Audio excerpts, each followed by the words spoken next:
Eu vou falar um pouquinho da história de Salomão, Por favor. porque é um tema muito interessante para nós, e onde nós vamos falar da ascensão e da queda de Salomão. Salomão é o homem mais sábio que tem na Bíblia. Ele se torna rei de Jerusalém, constrói o maior templo onde se tem, no qual o próprio Deus se expressava naquele templo devido à pureza ali carregada, devido à excelência do templo em si.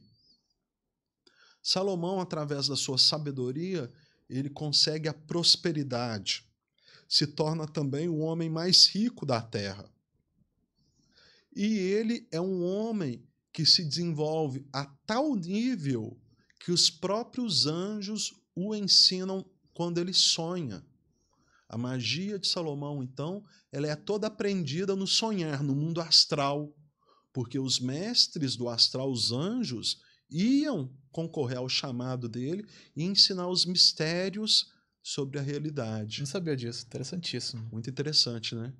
Porém, chega em uma altura da vida que Salomão ele vai se entregando à luxúria, vai se entregando aos prazeres e à bebida, e tudo que ele conquista se torna uma ruína.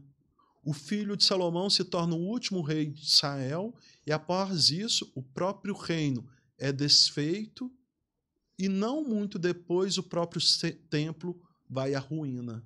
Ou seja, a gente vê o homem sábio, quando tem prudência, conquistando tudo, e esse mesmo sábio, quando se entrega aos prazeres, destruindo tudo o que ele construiu. E o Eterno só não dizimou ele por conta do pai dele.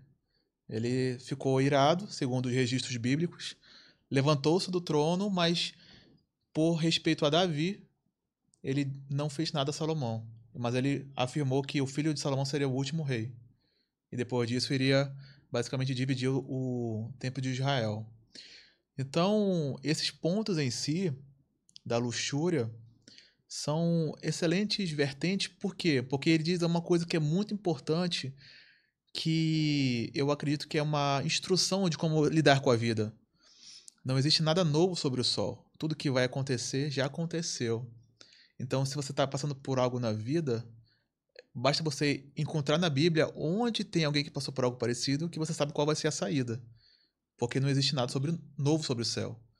É literalmente uma programação em si. Parece que é tudo feito de forma a ser executado, porque já aconteceu, sabe? Então eu acho esse ponto interessantíssimo. E no final da vida dele, ele morre desanimado. Completamente desacreditado de si. Porque ele viu que nada valeu a pena. A vaidade, a luxúria, nada valeu a pena em si.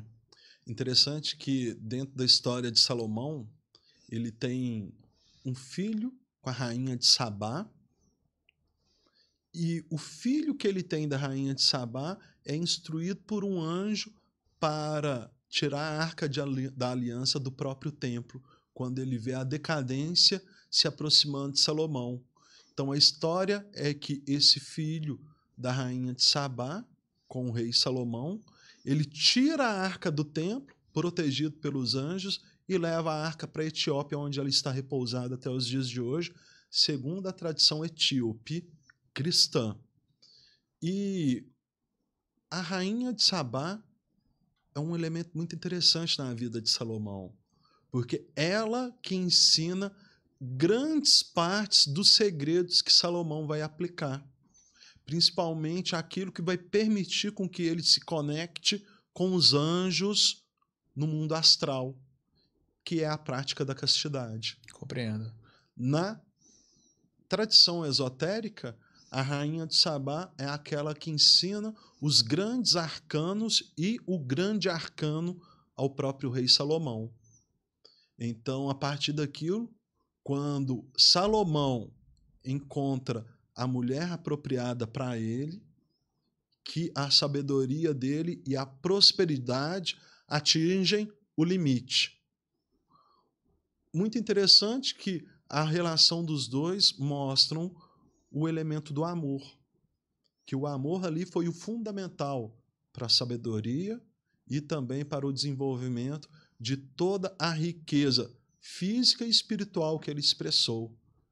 Acho uma história muito bonita, mas uma história que está trazendo alegorias muito reais para a nossa vida, no qual, por exemplo, mostra o poder da nossa vitalidade através de aspectos como a castidade, que vai permitir a conexão com a sua parte superior.